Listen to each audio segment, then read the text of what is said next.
Olá, primeiro ano A, B, C, D e E. Tudo bem com vocês? Eu espero que sim. Nossa aula de hoje vai ser sobre a civilização romana, né?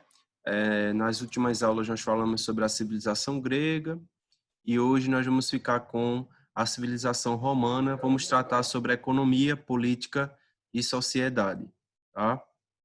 A fase imperial fica para outro momento, mas por enquanto nós vamos ver aí um pouco sobre a formação do território e como estava caracterizada a sociedade e a economia no Império Romano.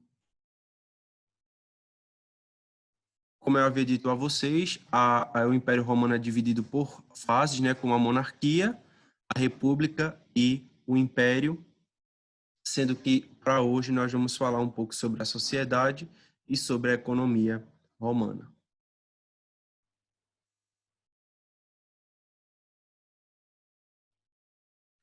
A localização está na Península Itálica, como vocês podem ver aí no mapa, no século 8 antes do nascimento de Cristo, e nós temos aí a divisão dos períodos da história romana, como a monarquia, a república e o império, que no caso é formado pelos czares, né? República pelo Senado e a monarquia pelo domínio aí dos etruscos. Existem várias versões, né, sobre a origem de Roma. E uma das versões mais cômicas é a mitológica em relação à formação do território romano por Rômulo e Remo, né, que foram alimentados por uma loba. Após a destruição de Troia, o troiano Enéas ele liderou um grupo de refugiados que se estabeleceram na Península Itálica. A história da formação de Roma também pode ser vista no poema Enéida, do autor aí, o Virgílio. Fundada por pastores que se estabeleceram na região centro-ocidental da Península Itálica, etruscos, italiotas e gregos. Roma teria sido fundada pelos irmãos gêmeos Rômulo e Remo. Segundo a lenda, os gêmeos foram atirados às margens do rio Tibre a mando do seu tio Amulho. Essa é a versão mitológica, tá? A de cima são as versões históricas, né?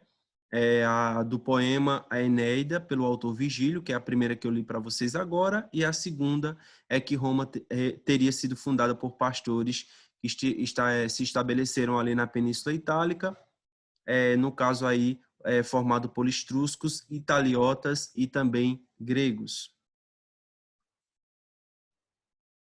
Como estava caracterizada a sociedade, né? No período monárquico, a sociedade romana estava estruturada em função da posse de terra. Então, a terra ela era basicamente o modelo principal, a agricultura era o modelo principal que sustentava a sociedade. É basicamente característico de todas as sociedades de antiguidade, né? Foi assim com os egípcios, foram assim com os ocidentais, também foi assim com os orientais, e é assim também com os ocidentais, tá? Organização social. Aí nós temos aí, no topo da pirâmide, nós poderíamos até construir uma pirâmide social, né? A pirâmide social romana, né? No topo estariam os patrícios, que eram justamente os aristocratas. Para quem não sabe o que significa a palavra aristocrata, significa que eram os mais ricos, né? Os donos das terras e que pertenciam ali ao conjunto de famílias mais nobres, né? A nobreza. Abaixo dos patrícios estavam aí os clientes, tá? Que eram pessoas pobres, livres ou estrangeiras, dependentes dos patrícios que lhes davam terras em troca de serviços. Abaixo dos clientes estavam os plebeus, que eram a classe mais numerosa. Não tinham direitos políticos nem de cidadania, né? Basicamente, era também uma cidadania tal como os gregos eram, né? Totalmente restrita. Apenas os aristocratas, né? Eram considerados cidadãos. Eram pobres e não podiam se casar com os patrícios, tá? Só ao longo do tempo, depois de muita conquista, é que vai existir aí a junção entre plebeus e patrícios. E abaixo, os escravos, né? Que eram prisioneiros de guerra ou enjeitados quando criança, se tornavam escravos. Não podiam legalmente casar, nem fazer testamento e muito menos decidir sobre o rumo das sociedades.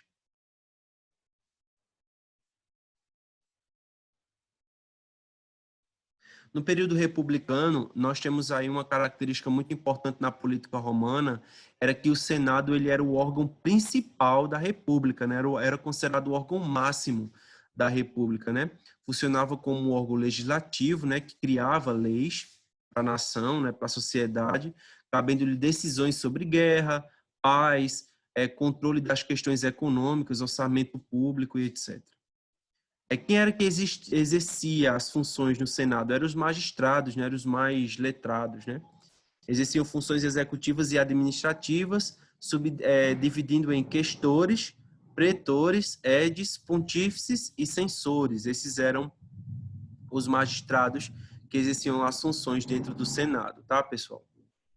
Quem eram eles? Aí é distribuído aqui para vocês terem mais conhecimento, né? Os questores coletavam impostos e administravam o tesouro público. Os pretores eram juízes de questões familiares e sociais, com o tempo exercem funções no exército. Os edes, né, que eram administradores dos centros urbanos, no caso cuidavam de limpezas, da limpeza, das festas, das organizações políticas, administrativas e tal. E os pontífices, encarregados dos cultos religiosos, e os censores eram aqueles que cuidavam do censo da população, né, da contagem.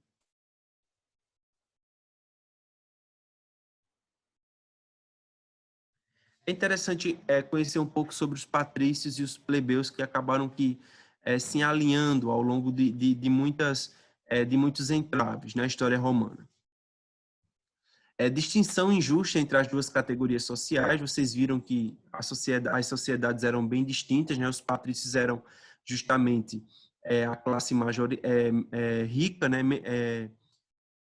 A minoritária, mas ao mesmo tempo a classe que possuía os privilégios, né? Eram compostos lá pelos aristocratas. Já os plebeus eram os trabalhadores urbanos que não tinham muitos privilégios, né? Os plebeus, além de excluídos da magistratura, eram proibidos do matrimônio com os patrícios. Dívidas contraídas pelos plebeus e desumanidade dos credores patrícios, que prendiam os pobres sem recursos para pagá-las com a escravidão. A retirada dos plebeus para o Monte Sagrado foi justamente com o propósito de fundar uma nova cidade, foi justamente isso que provocou aí uma certa união, digamos assim, ao longo do tempo entre as duas classes sociais. Cansados das promessas do Senado, os plebeus retiraram-se para o Monte Sagrado com o propósito de fundar uma nova cidade. Para voltar, os plebeus exigem e conseguem a nomeação de 2 representantes do Senado, né, dos tribunos. Cabe aí a vitória dos plebeus, que forma aí um tribuno da plebe, que podiam propor leis e vetar aquelas contrárias aos interesses da plebe. É importante mostrar a vocês que essa rixa que existia entre patrícios e plebeus foram conquistadas ao longo do tempo, não aconteceu de um dia para a noite, tá? A lei Canuleia, que permitia casamento entre patrícios e plebeus, o que antes era proibido, né? E a lei Licínia Sestia, que proibiu a escravidão por dívida e acesso à terra pública, né? Se você, antes dessas conquistas por parte dos plebeus, qualquer pessoa poderia se tornar um escravo se devesse aos patrícios, às instituições públicas, né? Entre 449 e 300 a.C. foram votadas leis que aboliram a escravidão e permitiu o exercício de funções em qualquer magistratura por parte dos plebeus.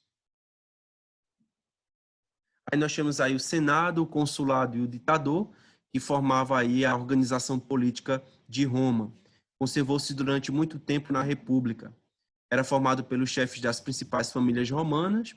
Sua influência aumentou de tal modo que no fim da República exercia praticamente todos os poderes. O consulado ficou encarregado do poder executivo e era exercido por 2 cônsules, né, eleitos pelos comícios centuriais pelo prazo de 1 ano. E o ditador, em caso de perigo para a pátria, era nomeado um ditador por 6 meses com poderes absolutos. O primeiro ditador romano foi Tito Laécio, em 498, antes do nascimento de Cristo. A organização econômica dos romanos era a agricultura e também o comércio, né, de excedentes. inicialmente na produção e comercialização de pães, legumes e raramente carne. Mais tarde tornou-se mais variada, né? Ovos, peixes, ostras e tal. E a comercialização de produtos pelo mar Mediterrâneo, tá? Se vocês observarem a localização, vocês vão ver que basicamente eles controlavam todo o mar Mediterrâneo e as navegações também fizeram parte e fazem parte até hoje da organização econômica da região. Religião politeísta, né? O que é isso, né? A crença em vários deuses, né? O que é característico, o que é interessante de estudar sobre essa religião, né? É que diferente das religiões monoteístas, a religião politeísta, ela se baseia justamente na crença de vários deuses, e a civilização romana, ela possuía a crença em vários deuses, né? Que vocês podem aí pausar e ler os principais deuses da religião romana, né? Desde Zeus até Afrodite, tá bom? Pessoal, eu espero que vocês tenham gostado da aula. Nós ficamos com esse pequeno resumo aqui sobre a civilização romana, e na próxima aula eu trago outro vídeo abordando sobre a fase imperial de Roma, tá certo? Um abraço para vocês e até a próxima.